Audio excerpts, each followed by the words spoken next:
Bem-vindo, meu amigo aprendiz. Meu nome é Bruno Oliveira e você está no canal Espírita Amador, onde somos todos aprendizes.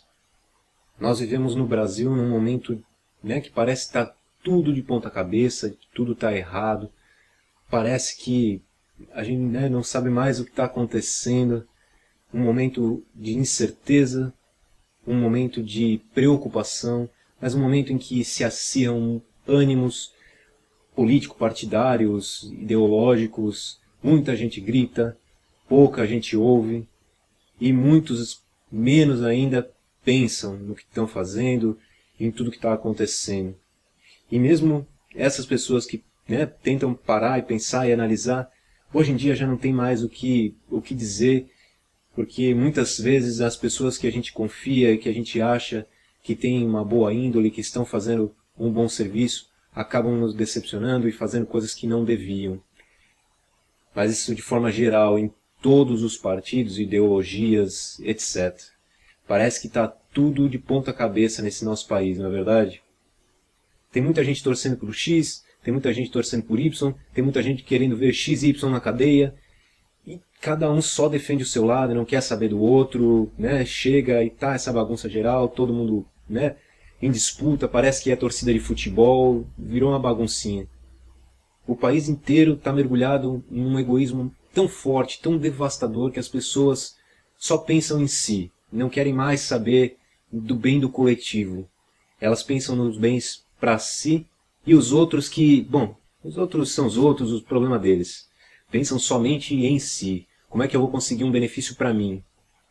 Na verdade, o mundo inteiro está preso nessa onda de egoísmo, um egoísmo tão material, tão ligado ao dinheiro, ao poder, a coisas assim tão pesadas, que muitas vezes nós esquecemos que a verdadeira vida é vivida no mundo espiritual e que nós estamos aqui só de passagem.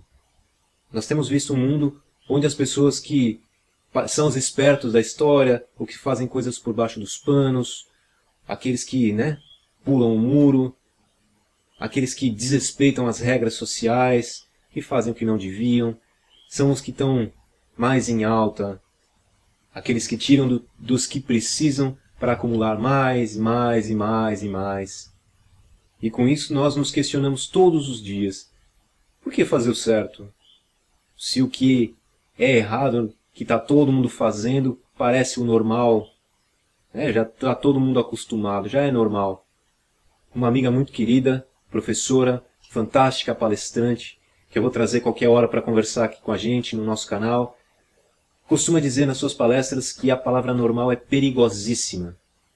Não é porque uma coisa é normal que ela é certa, que é aceitável, que os outros têm que fazer.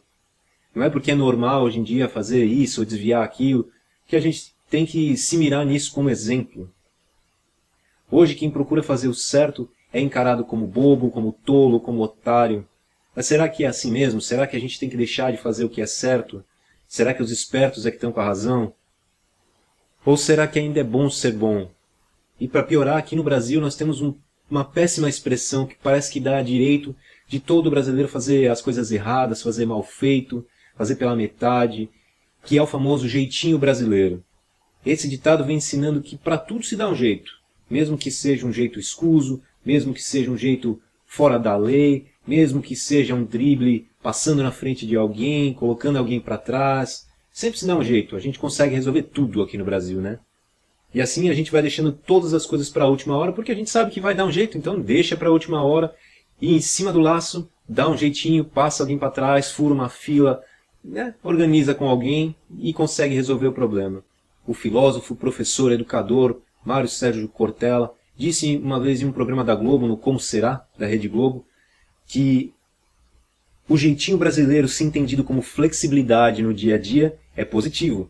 Mas se o jeitinho é um drible, um escape, ele é um atalho daquilo que deveria ser o correto, então ao invés de ser uma saída, ele é um agravamento do problema. Porque se eu furo uma fila, quem está atrás de mim vai querer furar também. E os que estão ficando atrás vão se irritando e vão querer furar também. Daqui a pouco está todo mundo fazendo errado. E ele completa. Então, quando o jeitinho é flexibilidade, bom demais. Quando é ser volúvel, isto é, eu faço apenas o que é bom para mim, não porque é certo, Jamais. O triste é que quando nós ligamos a televisão, nós nos deparamos apenas com coisas ruins, com coisas negativas, com falcatruas, corrupção, desvio.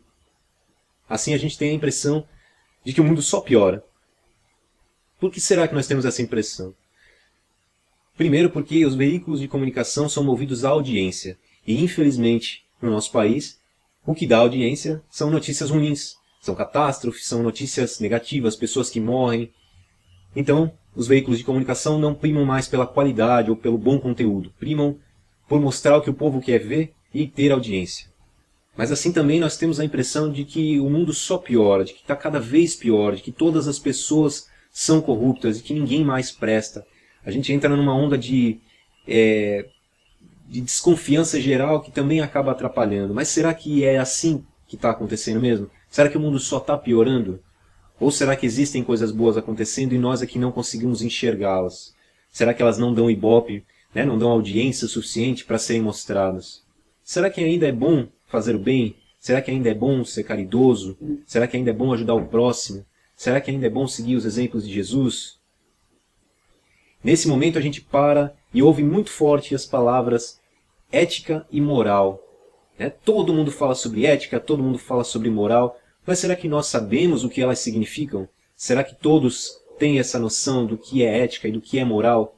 De acordo com o professor, também filósofo, Clóvis de Barros Filho, uma figura de pessoa, vale a pena. Se você não conhece o trabalho dele, procure. Você vai se divertir bastante, vai aprender muito. Moral é aquilo que você não faria mesmo que não tivesse ninguém olhando, independentemente de fiscalização. Moral é sempre uma questão de consciência, é a reflexão em primeira pessoa do singular sobre os limites da própria conduta. Ou seja, moral é aquilo que você sabe que vai fazer. Se você tem moral, você não rouba, mesmo que não tenha ninguém olhando. É a sua concepção interior. Não é porque não roubo porque tem alguém me olhando. É não roubo porque vai contra o meu próprio ser.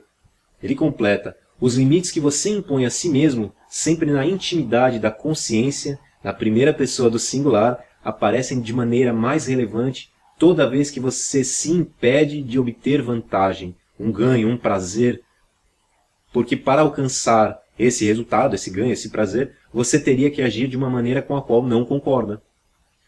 Então é isso que a gente estava conversando. Muita gente tem contato com muito dinheiro ou com influências. Então dizer que o poder corrompe é uma mentira. Porque para quem tem boa moral, o poder não corrompe. Para as pessoas que não têm boa moral, o poder simplesmente dá a oportunidade delas fazerem o que elas gostariam de fazer. E ética, nós sabemos o que é? Ética é o conjunto de valores morais definidos por uma sociedade para que exista uma convivência sadia. Então, é o conjunto de regras e princípios de valor moral numa sociedade. É quando não dá para deixar a boa convivência pela consciência individual. E a sociedade acaba buscando uma definição coletiva dos princípios de conduta que protejam a convivência. Segundo os professores Cortella e Clovis, ética é a inteligência compartilhada a serviço do compartilhamento da convivência. Assim, ética é o que a sociedade define, sem verdades absolutas, é uma definição de condutas pela sociedade, para aquela sociedade, para que exista uma convivência sadia. O professor Mário Sérgio Cortella ainda explica que ética é o conjunto de valores e princípios que todos usamos para decidir as três grandes questões da vida.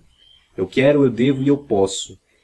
Ética é a análise de que existem coisas que eu quero, mas não devo, coisas que eu devo, mas não posso, e coisas que eu posso, mas eu não quero. Agir conforme a ética é fazer aquilo que você quer, que você deve e que você pode. E ele cita um antigo filósofo alemão chamado Immanuel Kant, que viveu no século XVIII e que definia ética da seguinte forma: se não puder contar como fez, não faça. Vou repetir, né? Se você não puder contar como fez, não faça. Simples e direto. Se aquilo pode te envergonhar de alguma forma por ter feito daquela forma, não faça. Eu vou citar só mais um dos grandes filósofos estudiosos brasileiros que tem aparecido ultimamente e que dão um show para nós que queremos aprender alguma coisa de bom. É muito bom ver gente inteligente falando. Eu vou citar uma frase do Leandro Carnal, que diz que dá muito trabalho não ter ética. E ele cita pessoas que traem seus parceiros e o cuidado que elas têm que ter com o celular, com senhas no celular, com excluir conversas, fotos, tudo que tem ali naquele celular, para que, né, ninguém possa mexer ali e descobrir o que não deve, inventar desculpa, né, para cada saída, para cada pulada de cerca, para inventar, né, para silenciar as pessoas que possam, né, revelar algum segredo. É muito complicado você controlar todas as variáveis, ao passo que se você é uma pessoa ética, se você não faz isso, não tem preocupação, você pode deixar o celular desbloqueado. A pessoa vai mexer, seu parceiro, o companheiro vai entender, vai mexer e não vai encontrar nada, né? Se você tem os documentos do carro em ordem, você não se preocupa em ter que escapar de todas as blitz, em fingir que tá, né, fingindo que não está acontecendo nada toda vez que vê um policial, em ter que se esconder em cantinhos e parar o carro, esperar a blitz acabar. Não é mais fácil manter os documentos do carro direito? Você desce do carro com a maior tranquilidade, conversa com o policial, entrega os documentos, pronto, é liberado, tranquilo. Então eu acho muito engraçado que dá trabalho, né, ter que pagar pela quantidade, como eu falei, de silêncio, de pessoas que poderiam colocar tudo a perder. Quanto gasto de energia para proteger a família, que às vezes não sabe que uma pessoa, um político, está furtando algum dinheiro. Quanto gasto de energia para se proteger dos xingamentos, das reclamações, das abordagens, proteger a família dos sequestros. Quanto gasto de tempo, de dinheiro, de energia, enquanto se fôssemos éticos, isso não aconteceria. Assim a gente volta então para a nossa pergunta, será que ainda é bom ser bom? Então vamos voltar ao que é fundamental. E eu comentei no começo, a nossa verdadeira vida não é nesse mundo. Nós estamos de passagem, estamos num estágio, numa escola nessa vida. A gente sabe que, né, se isso aqui é uma escola, um estágio, será que não vale a pena aprender coisas boas? Porque do outro lado, não vale o quanto você tem, não vale o quanto de dinheiro você tinha antes, que posição você ocupada, o quanto de poder você tem. Vale as afeições que você criou, os valores morais que você aperfeiçoou em você, que você evoluiu, que você criou em você. A vida do outro lado é muito diferente do que nós imaginamos. Será que vale a pena subir tanto pisando nos outros, conseguindo inimizades, conseguindo coisas negativas? Quando você chegar do outro lado, nada disso vai ser válido para você. Você vai ser só mais a pessoa mais rica do cemitério. Nada mais do que isso. Vai ser pó como todos os outros. E ainda assim o teu espírito vai estar bem manchado, bem, né, cheio de energia negativa por tudo que você andou fazendo. Não adianta também nós construirmos uma imagem, uma máscara ética, cheia de valores, uma posição respeitável, agindo sempre de acordo com o que esperam que nós hajamos, sempre quando tem alguém olhando. Mas na intimidade, aquele valor real, aquela moral não existe. Quando estamos na intimidade, agimos completamente diferente. Isso também não vale nada. E respondendo à pergunta, sim, ainda vale ser bom, é essencial ser bom. Ainda vale ser caridoso, ajudar os outros, estender o braço a quem pede ajuda. Ainda vale a pena ser humilde, seguir os outros exemplos de Jesus. Não só porque, como eu falei, nós estamos numa escola para uma vida futura muito mais importante, como eu também já falei, se estamos numa escola, por que não aprender corretamente para levar valores bons para o outro lado? E além disso, 90%, se não mais, dos brasileiros e das pessoas no mundo são pessoas corretas, são pessoas boas, são pessoas que acordam cedo, que vão para o trabalho, que voltam super tarde por conta do trânsito, por conta da distância, chegam em casa exaustas e ainda assim estão prontas para recomeçar toda essa jornada no dia seguinte, sempre fazendo bem, seguindo as leis, seguindo as regras e sempre dispondo do seu tempo livre para tentar ajudar quem precisa.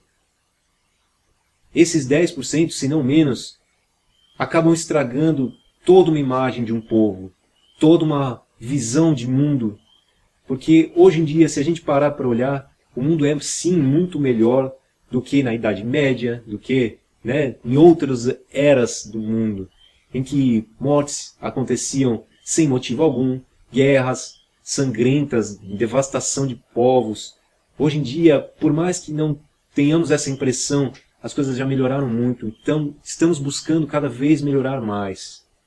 Depende de nós, depende da parcela boa da população, desses 90% que se esforçam todo dia, independente da religião, independente de terem ou não uma religião.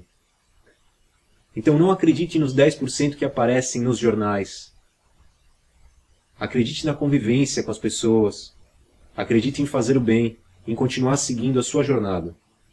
E sim, vale a pena ser bom, porque se olharmos a vida desses 90% que eu me referi, se não mais, que são boas pessoas, que seguem algum bom exemplo, que têm valores, essas pessoas, em sua grande maioria, são felizes. Ao contrário da maioria absoluta das pessoas que sobem pisando nos outros, sobem desviando dinheiro, sobem fazendo coisa errada, ganham fazendo o que não deviam. Na maior parte, essas pessoas são pessoas sozinhas. Nem a família está do lado delas. Assim, procure continuar fazendo bem. Até porque a nossa noção de justiça é muito pequena e nós não temos noção exata dos reflexos que as nossas atitudes causam nas outras vidas, nas nossas próximas vivências.